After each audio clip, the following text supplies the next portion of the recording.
గుడివాడ క్లబ్లో కాల్పుల వ్యవహారం మరో మలుపు తిరిగింది. మొన్న క్లబ్లో తుపాకీ పేల్చలేదని చెప్పిన మాజీ ఎమ్మెల్యే రావి వెంకటేశ్వరరావు ఇప్పుడు గాల్లోకి 2 రౌండ్లు కాల్చినట్లు ఒప్పుకున్నాడు.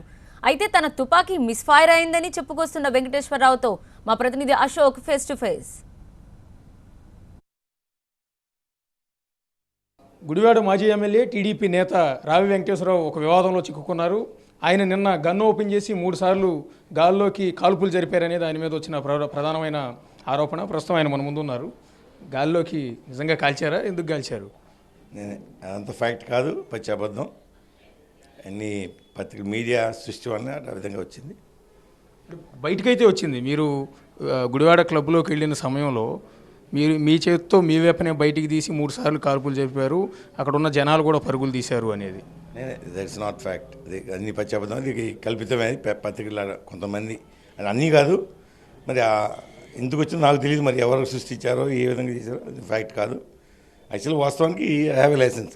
2002లో నాకు హ్యావ్ లైసెన్స్ నా సెల్ఫ్ ప్రొటెక్షన్కి ప్రభుత్వం నాకు కల్పించిన అవకాశం అది. ఇప్పుడు దాకా కూడా ఇటువంటి సందర్భాలు కూడా అవసరం రాలా. That's for my self protection. అది నేను రాసిందంతా వచ్చిందంతా అబద్ధమే అనుకుందాం. వాస్తవం ఏం జరిగిందో చెప్పండి. పోనీ అది అబద్ధం.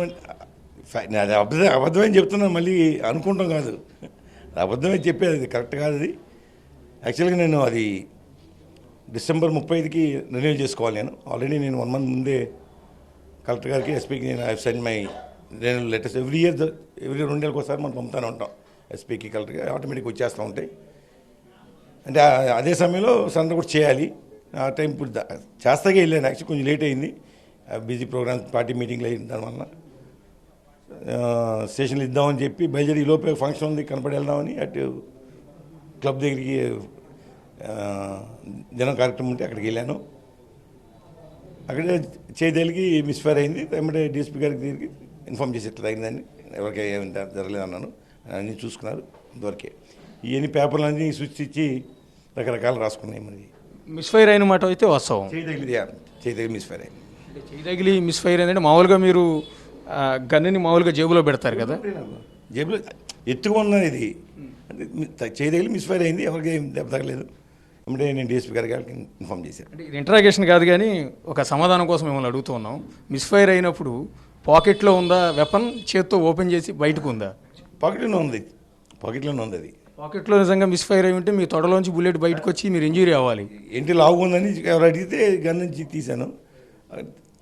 చేతికి మిస్ఫైర్ అయింది. కానీ కొంతమంది ప్రత్యక్షంగా చూసిన వాళ్ళు, క్లబ్లో ఉన్న వాళ్ళు చెప్తున్న వాళ్ళు, అంటే విషయం బయటికి ఏ విధంగా అయితే వచ్చిందో వాళ్ళు చెప్తున్నది ఏంటంటే, మిమ్మల్ని మీ సన్నిహితుడు ఒక వ్యక్తి, మీ అనుచరుడు వెపన్ తీసి ఒకసారి కాల్చి చూపించి అన్నయ్య అని మిమ్మల్ని అడిగితే మీరు 3 రౌండ్లు గాలిలోకి సినిమాలో బాలకృష్ణ ఎట్లా కాలుస్తారో అలా గాలి చూపిస్తానని తీశారనేది ఒక ఆరోపణ. అటువంటి నేనేం చేయలేదు. జస్ట్ కల్పితం అంతా. అంటే కల్పితం బేసిక్గా రావి వెంకటేశ్వరరావు మీద అంత కల్పితం సృష్టించి బయటికి తీయాల్సిన అవసరం ఎవరికి ఉందంటారు? వాళ్ళు ప్రతిపక్షాలు ఏ విధంగా ఉన్నాయి, వాళ్ళు మాట్లాడుతున్నారు. ఆ విధంగా ఏదో ఒకటి ఆరోపణలు చేస్తే ప్రయత్నం చేస్తారు. నా మీద కాదు, మా నాయకుడి మీద చేస్తున్నారు, మా పార్టీ ఎమ్మెల్యేల మీద, అందరి మీద ఏదో బురదలు తాగి మొన్న అవినీతి మీద అంటారు. ఎన్ని పచ్చి అబద్ధాలు మాట్లాడతారు. నేను ఆ పబ్బం గడుపుకుంటాక ఏదో ఒకటి న్యూస్లో రావాలని చెప్పి మాట్లాడతారు. వాళ్ళు ఫోకస్ చేసుకుంటాక మమ్మల్ని వాడుకుంటున్నారు. అంటే మీరు ఏ బేసిస్లో వెపన్ లైసెన్స్ తీసుకున్నారండి? అంటే రావి వెంకటేశ్వరరావు అంటే ఎమ్మెల్యేగా ఉన్నప్పుడు తీసుకున్నారా? ఎమ్మెల్యే తర్వాత ఏమైనా భద్రతా కారణాలతో తీసుకున్నారు? నేను నాకు చెప్తాను 2001, 2002 తీసుకున్నాను. మామూలుగా వెపన్ లైసెన్స్ ఇప్పుడు సెల్ఫ్ ప్రొటెక్షన్ అంతే. ఇప్పుడు వాళ్ళు కొత్త కాదు కదా. ఇప్పుడు దగ్గర 15-16 ఏళ్ళు అయింది. సెల్ఫ్ ప్రొటెక్షన్ ఇప్పుడు ఉందే నా దగ్గర. ఇప్పుడు వాళ్ళ టైం వాళ్ళు సరెండర్ చేయాలి కాబట్టి తీసుకెళ్తున్నా. లేదా ఇప్పుడు నాకు సేఫ్ కస్టడీ ఉంటుంది. ఇప్పుడు జేబులో ఎప్పుడు ఉండదు. ఇప్పుడు నిన్న వెపన్ అయితే పోలీసులు స్వాధీనం చేసుకున్నారు, మీరే సరెండర్ చేసుకోవాలా? నేను వెళ్తున్నా, అటు తీసుకెళ్ళి జేబులో పెట్టి తీసుకెళ్ళి ఇద్దామని వెళ్తున్నా. ఆ సమయంలో ఫంక్షన్కి వెళ్ళినప్పుడు చేయాలి మిస్ఫైర్ అయింది. అంటే లైసెన్స్ రెన్యూవల్ చేసుకునే క్రమంలో పోలీసులకు సరెండర్ చేశారు. నేనే వాళ్ళేమో తీసుకెళ్ళి నేనే సరెండర్ చేశాను. I have to do that. అయితే నేను రెన్యూవల్ కోసం లెటర్కి ఆల్రెడీ నవంబర్లోనే పంపిస్తాను. November 3rd, 4th, 1 month before that. ఈలోపు వెపన్ చేయాలి. ఈలోపు ప్రోగ్రామ్స్ కొంచెం డిలే అయింది.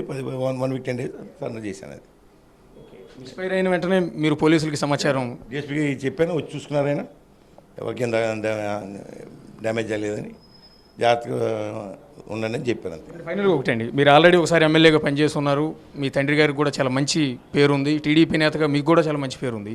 ఇలాంటి సమయంలో మీరు మీ చేతిలో వెపన్ మిస్ఫైర్ అవ్వడం లేకపోతే మీరు కాల్పులు జరపడం వల్ల కొంత పార్టీకి ఇబ్బంది కలిగే అవకాశం ఏమైనా ఉందనుకుంటున్నారా? నేను మళ్ళీ చెప్తున్నా, కాల్పులేని జరపలేదు అది మళ్ళీ మీరు కాల్పులని నాతో కాల్పు కాదు, జస్ట్ చేయి మిస్ఫైర్ అయింది. జస్ట్ కామన్, అది బై మిస్టేక్ జరిగింది. అది next time I'll be careful. Thank you.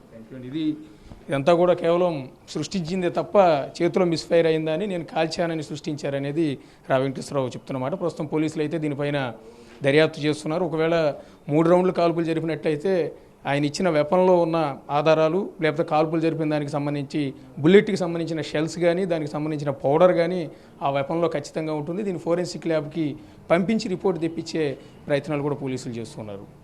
Camera person సత్యనారాయణతో కలిసి అశోక్ టీవీనే గుడివాడ నుంచి.